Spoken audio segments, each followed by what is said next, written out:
Good afternoon and welcome to today's webinar. My name is Phil and I'm one of the training technicians here at Caseware UK. Today I'm joined by Tony, one of our training consultants. The webinar today will be looking at the Caseware connector. This is an introductory level webinar aimed at new users of the connector add-in. If you'd like any other information regarding connector after this webinar, we'd recommend you look on our Caseware knowledge base. Before I hand you over to Tony, there are just a couple of housekeeping items to address. If you have any questions during the webinar, could you please type them into the questions section on the GoToWebinar screen rather than using the hand raising feature. The hand raising feature is going to be ignored simply due to the number of delegates we have attending today's webinar. There will be a Q&A session at the end of the webinar, providing that there is time, where we will also look through any of your questions, and we'll also be publishing a list of those questions along with a recording of the webinar on the knowledge base. So without further ado, I'll pass you over to Tony for the webinar.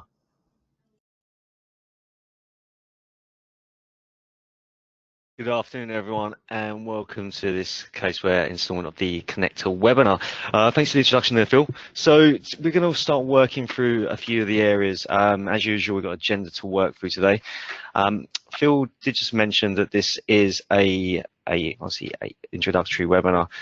So if you do feel this is going to be useful for our members of staff or colleagues, then please feel free to pass them on to the link to the knowledge base where they can go through and view it once it's been published later on today.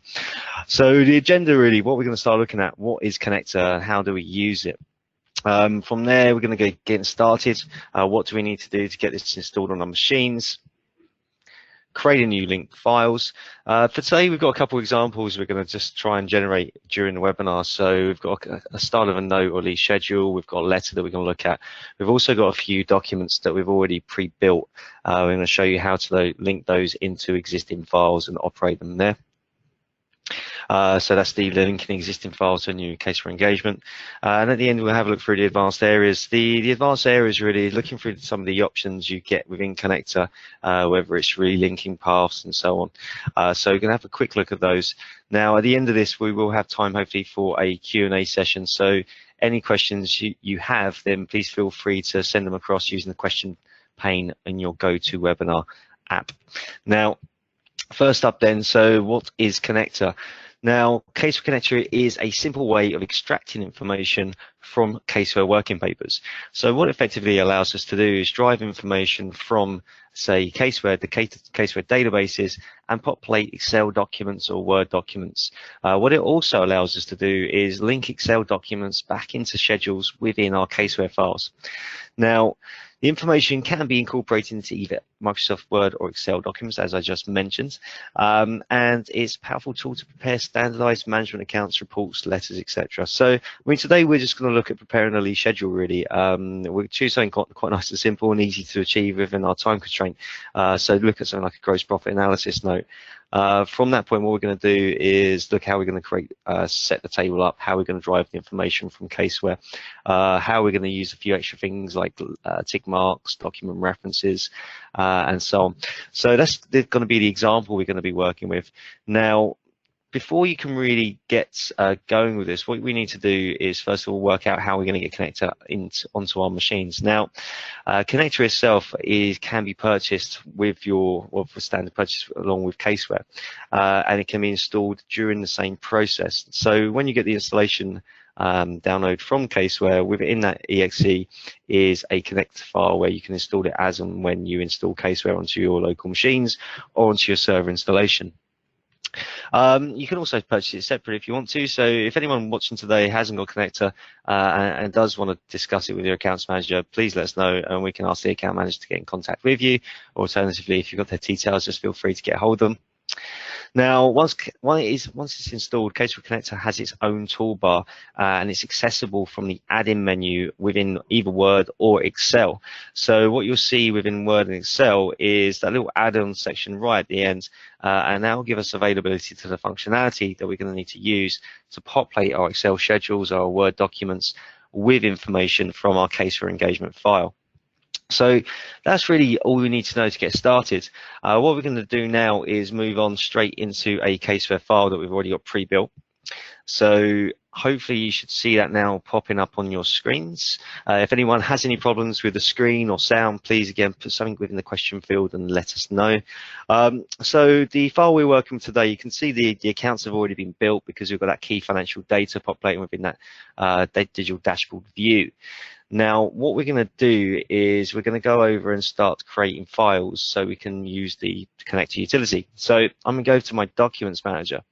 And from the documents manager there, I've already got a letter populated. So we're going to go down here. I've created a folder of correspondence. Within there, I've got a letter to the client. So we're going to start off basically, first of all, looking at words, just to show you how to use that. So now what we want to do really is when we're working with connector, the file we're working on, whether it's Excel or Word, we want that document to be embedded within our documents manager and saved within the same file location as our Caseware dataset. So any Word or Excel document you've got, before you start using connector, just make sure you drop it into your documents manager like we have here with this letter to client, okay? Okay, so once you've done that, you can open up the document. And here we've got, at the moment, we've not got a lot going on there. We've got a few fields here where we're looking that we should have the firm name, the address, city, and so on. So what we can do is we can populate this information using connector, depending upon obviously what information we've input into Caseware. Generally, this is kind of the standard information that each one of your files will be set up with. So what we'll do first of all then is name of firm. We want to go through and populate that. So as we saw on the slides, we need to go up to add-ins over here. When we get to add-ins, what you should be expecting to see is a section where it says connector at the bottom. So if you have got it installed in your machines, just double check you've got access to this. Now, let's give you a quick overview.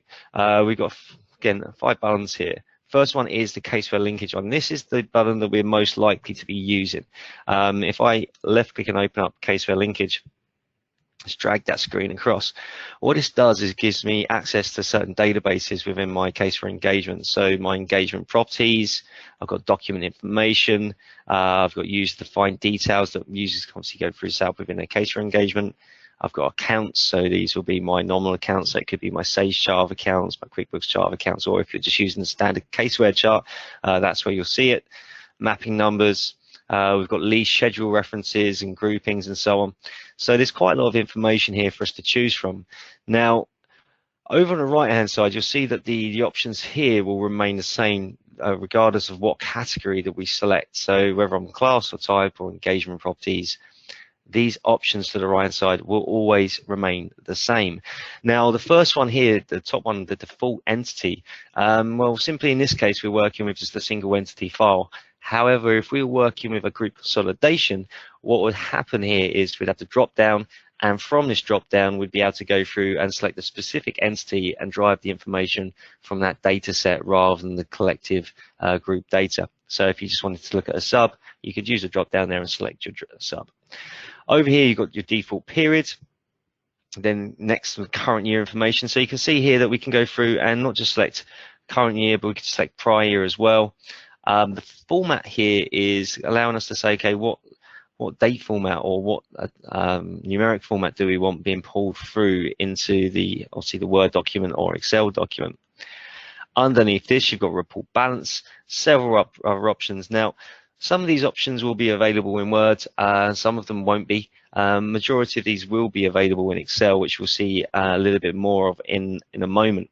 But if we just start off for basics here, so operating name, so I want to fill the actual name path over here. Now you can see that I can use both of these screens at the same time. They're called bimodal screens, so I don't need to close this screen here for the connector every time I want to move the mouse cursor down. I can just place my mouse where I need it and then go over to the right hand side and select the right option. So to demonstrate that, then what we do is we're just going to go through and delete the name of the firm. So just backspace there, enter another line in. And what I want to do is just populate the operating name. Now, to populate it with the operating name, if I was to select the operating name field here, you can see the lines highlighted, but you can see there's a slightly darker highlight on the operating name field. So what would happen is I would populate this information here, the operating name, onto my letter rather than the actual company name, which is Connector Limited. So what you'd want to do is click on Connector Limited. Now, when I do that, you can see underneath the form bar is then populated with a reference. So the database identifier for the company name of Connector Limited is CLP2. Now, all I need to do here is to confirm my choices by selecting the tick mark or the accept button. By selecting that, then the Connector Limited will populate with an address field, and I can go down to the next line. And as you see here, line 1, so 181 the Gamma Avenue, tick. Again, next one here, Riviera Park. Again, select Riviera Park, select the accept button. And as you can see, it's quite easy and quick as we go through just to populate these fields, Newtown, and then underneath this, drop another line in, select Kent, then finally our postcodes. Now, as and when we were to update this information within our Caseware engagement, what's going to happen is that this information will automatically update for us. So if I was to just change this last row here, and we'll select that up as the engagement type, which underneath here I've got my engagement type of audit of the 2018 financial statements, select the tick mark there, and close it.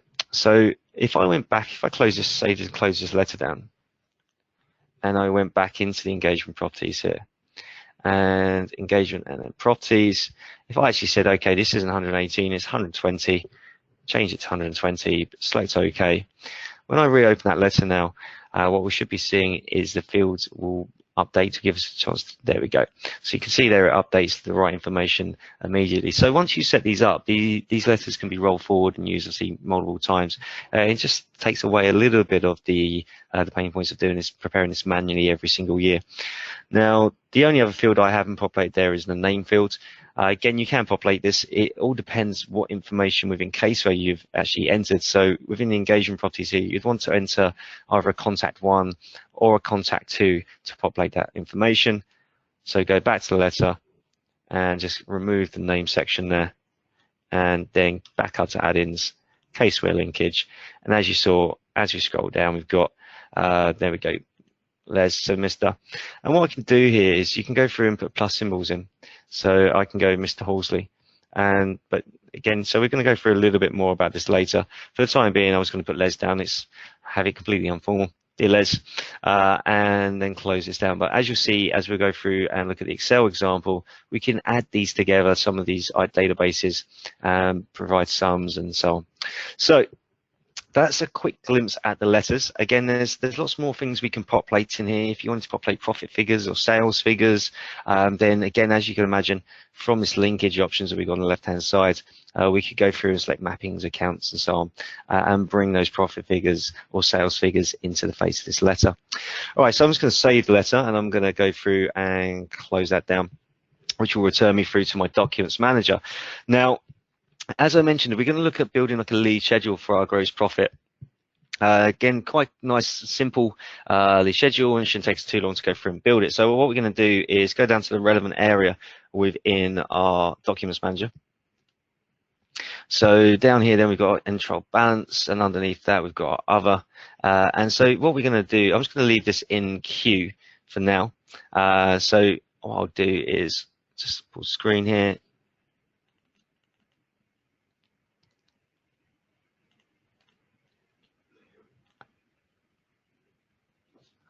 And there we go, perfect. So what we're going to do then is just going to go through and build in the schedule within the queue section. So to do that, then what we can do is you can either go up to document up here, and from document we can build in a new document and select the type of document we want to build in, so a Word or Excel document. Or alternatively, is sometimes a little bit quicker just to right click on the folder, go to new, and then from new there you've got the same options. In this case, I can just go through and select my Excel schedule. So my reference for this is just going to be called Q1, and gross profit analysis.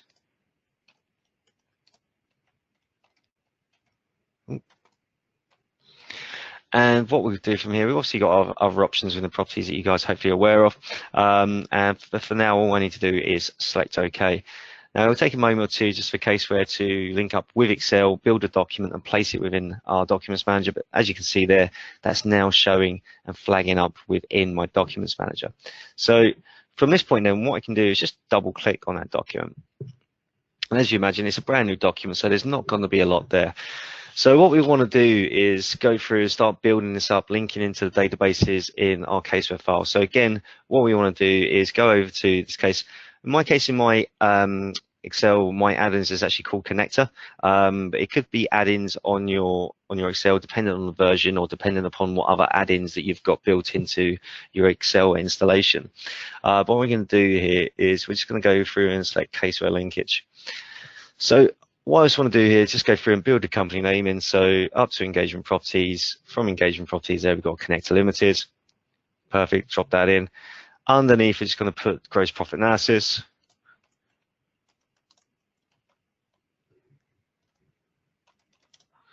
Underneath that we go through and put the year end. So the year end again is something we can populate by case from Caseware. What's handy about this is when we roll forward the files every year, it means we don't need to go through and manually update the year end, because every time we roll forward the file, Caseware picks up the new year end data and will update it for us.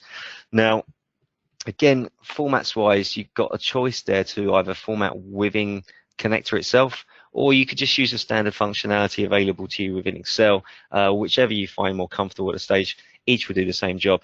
But if you do want to select that format and change the format, you can just use the drop down there and select the plus. And as you scroll across there, you can see it puts the full date in. If you do want to go through and change that, again, you've got the option here just to go back up to the field and say, okay, no, I only want it to be the 25th of June 2010 format. And once we go through, we can obviously drop that underneath there.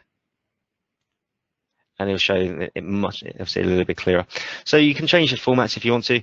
Again, as you can imagine, you have got the option on home and to change your format here. So in this case, maybe I could just use the long format provided by Excel. So we can use either. Now, from this point here, we're going to start looking at the sales element of it. So first of all, it's going to just some presentation, and first section here we're going to look at is our sales. So it's going to build their sales in. Now you could build in sales using Connector itself, but again, for me on this part, I'm just going to just manually type it into Excel. Now, to look at populating sales, what we could do is you could do two things. You can either go to account, and you could scroll down there until you find your sales, and then see populate it that way. So there's our sales, UK type 1, UK type 2, and they've all got European there. Or you could populate it by your mapping. Again, we could scroll down and then you find your L section and then populate it that way. So you've got a few choices. Obviously the map range, they'll give us a lot more choices there. There's a lot more options, whereas the account option I selected only showed me accounts with balances available, whereas the mapping section will show me every single map number that's available within my mapping database. Now we have got a very useful button over on the right hand side here, which is a button which hides 0 values. So if you are using the mapping option to make it a little bit easier, maybe just to navigate and make it a little bit more user friendly, we can select this button here to hide 0 values. You've also on the left hand side you can apply roundings. Now the file we're working on today hasn't got decimal numbers in, as you can see from the screen, but if you did, you can remove rounding or add rounding and so on. Now the buttons on the left hand side, you get an adjustments button and you get an include sub balances one. Now this is quite a useful button. If I was to select it, what it will do is you can see here, rather than showing the full map number, it's just got A01. So it just shows me the total tangible fixed asset value of the 20 million there. Similarly, if I scroll down to sales, what we'll see there is that it just gives me a total sales for, again, so domestic sales and European. So you can see here you could use this subdivisions, sub balances, just to drive, again, more complete figures. So what I want to do here is I want to set up sales for the UK. So I'm going to have sales UK. I want sales Europe, and I want other sales there. So any commissions and so on. When you go a few columns across, so we start over here. What I'm going to do, I'm going to use map numbers for this example. So I'm just going to scroll down. I'm going to get to the L section. And first thing here, we've got sales domestic type 1 and type 2. Now, I only want sales UK to be split. I don't really want to split between the UK sales. So what I can do there is I can click on the 25,000. Again, at the moment, it's going to show with brackets on. So when I select the accept button, the figure will populate here with brackets. Again, there's a couple of ways we can deal with that. Again, just remember we've got the current format drop down where we can change the formats. So here are the different formats available. So maybe in this case, I'll select this format here, which will remove the negative sign for me. And now I've added this one in, you can see the map number down below. So map BR L01510001. Simply all we need to do there is select the plus sign and then go back over to the right hand side where we can now go through and select sales domestic type 2. And you can see then the calculation's been updated to include that additional map number. And at that point there, we can select the accept button.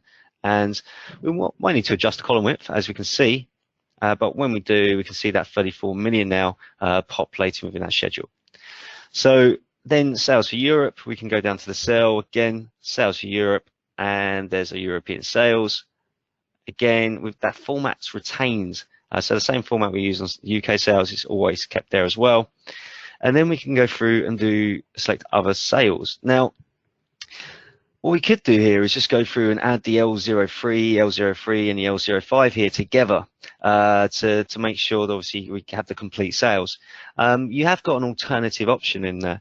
Now, to make sure that this is a little bit more future-proof, what we could do for this other sales is go down and just to make sure that it's always showing our complete sales, I could go up to the top here, maybe use my subdivision, go down to my L section. There, we went a bit too far there. There we go, up. And there we go, there's my L1 sales. I could select that figure there, which is the 38,000. It's only included in all the values of L1.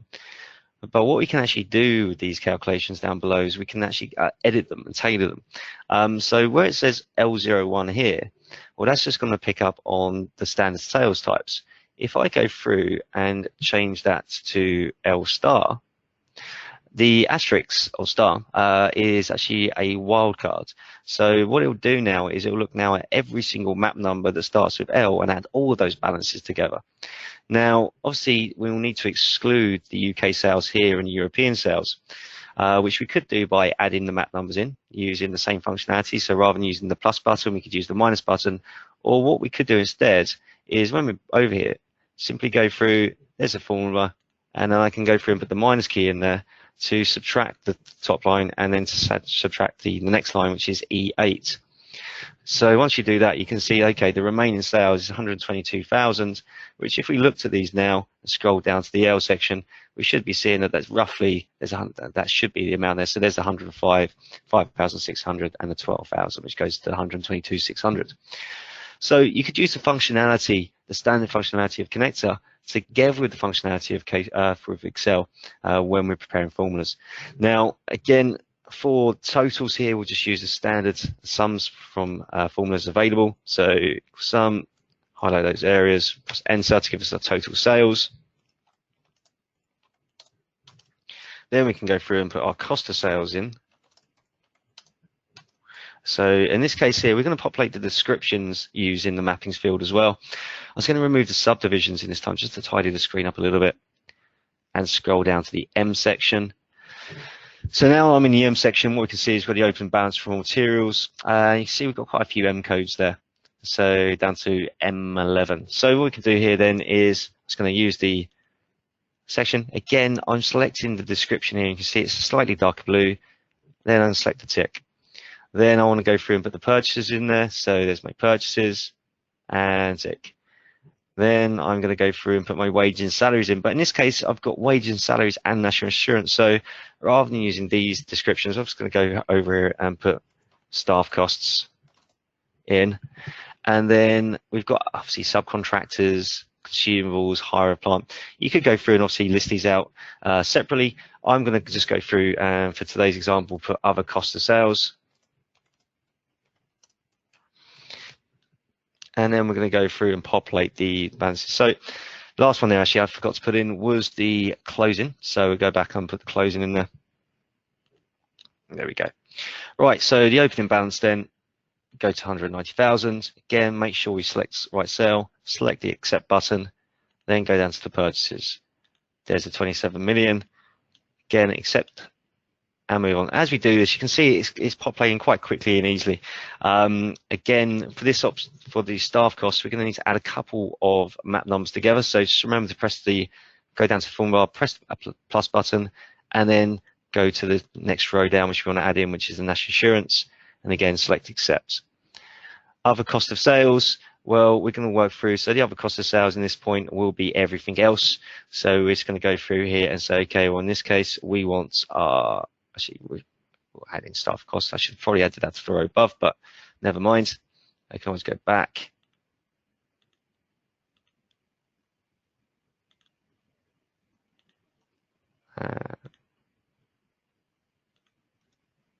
So you can just see as I do this, the formulas get added together and then the value within that formula gets updated.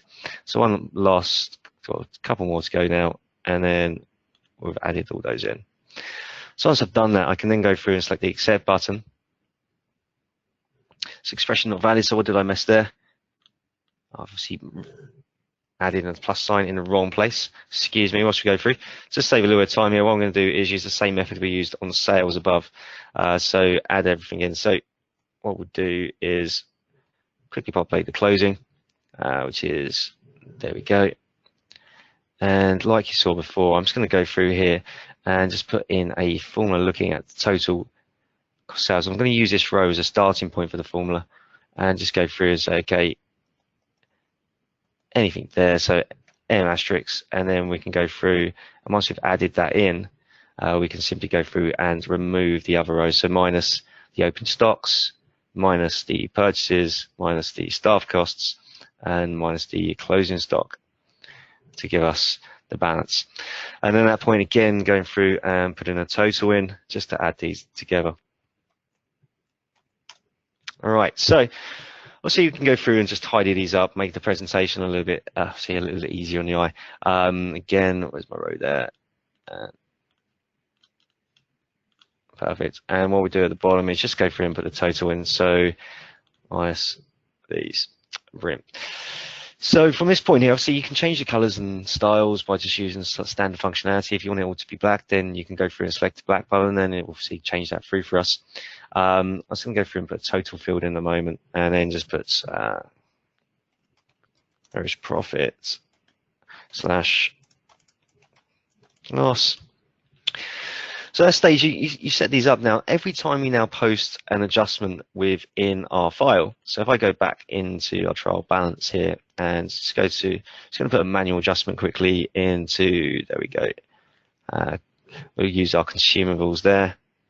We've got 11,000. If I just quickly change that to 1.1 million, put an extra million on there, what will happen with this document? It doesn't automatically update. So what we need to do is go to connector, you've got tools, and you've got a recalculate button here. By selecting the recalculate button, you can see that total just updated. So if you've got the document open, just to make sure we're looking at the correct figures, make sure that we are on there and we select recalculate to update the fields. So just show you that again, if I go back and remove that 1 million excess, TB now balances, back into the Excel document where we can now go through tools, recalculate, and you can see it's updated. Other areas we can do, we can obviously go through and list the map numbers if we want to make it a little bit clearer to the users who are reviewing this. So if I want to go through and select the map number, so sales, I could scroll down or up in this case to the L section, or now down to the L section. And from the L section there, we can go, okay, well, this is domestic site sales. So I could just use that map number there, or we could use a subdivision again. But as you can see, I can just populate the map number within that column to make it easier to track back. You can obviously add up the map numbers as well by just selecting the add field there, and that would allow us to go through and add map numbers together to show them. Now, from this point here, you might also want to go through and put tick marks in. So you can have a tick mark field. Now, the tick marks will be not populated using the first screen here, the Caseware linkage screen. What we'd use on that one is the tick marks button. And from there, you can see the tick marks, and these will correspond to the information that we've got in our Caseware file. So agrees to invoice, agrees to check, not material, so on. These will be the standard ones that you see in default installation of Caseware. So again, all we need to do is go through and select one, agrees to statement, maybe perhaps. You've got options here to include images, include IDs, descriptions, fonts, and so on.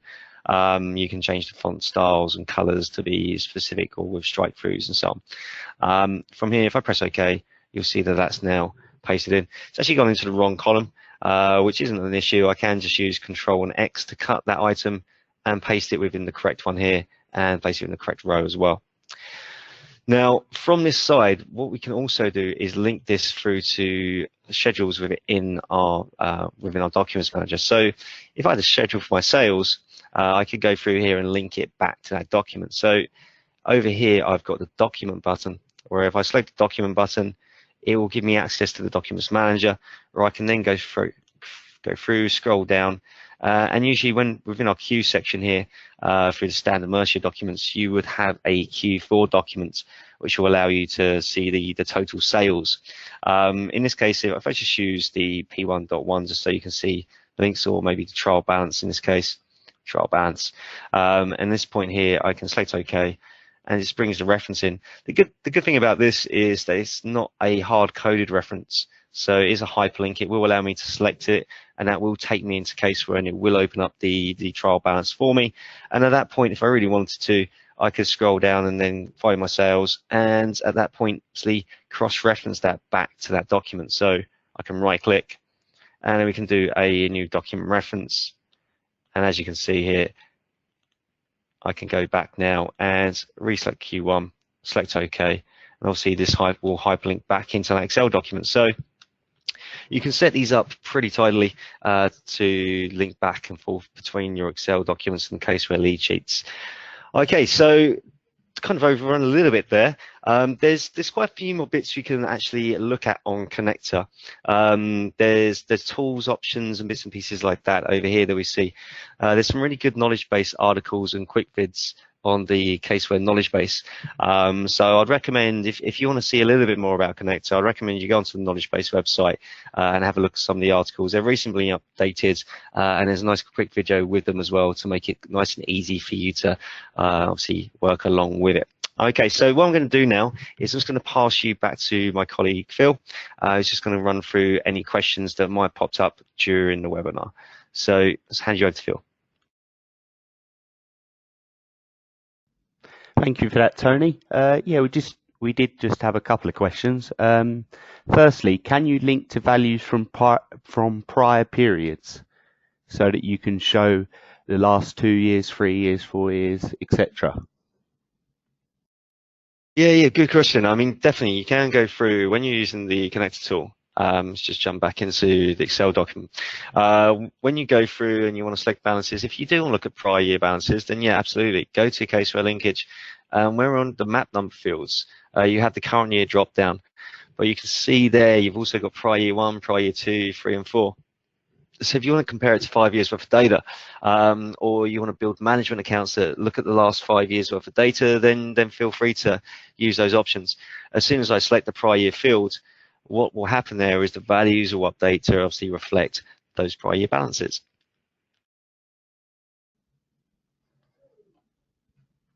Okay, thank you for that, Tony. Just one more quick question. If a user creates a Connector file, can they apply that to more than one file? So can you move it between files? Brilliant. Yes. So again, I mean, we had an extra demonstration that we wanted to really show you guys today. So whilst that's the question, that question's popped up, on my desktop here, I've got a couple of extra documents. So this is a fixed asset lease schedule.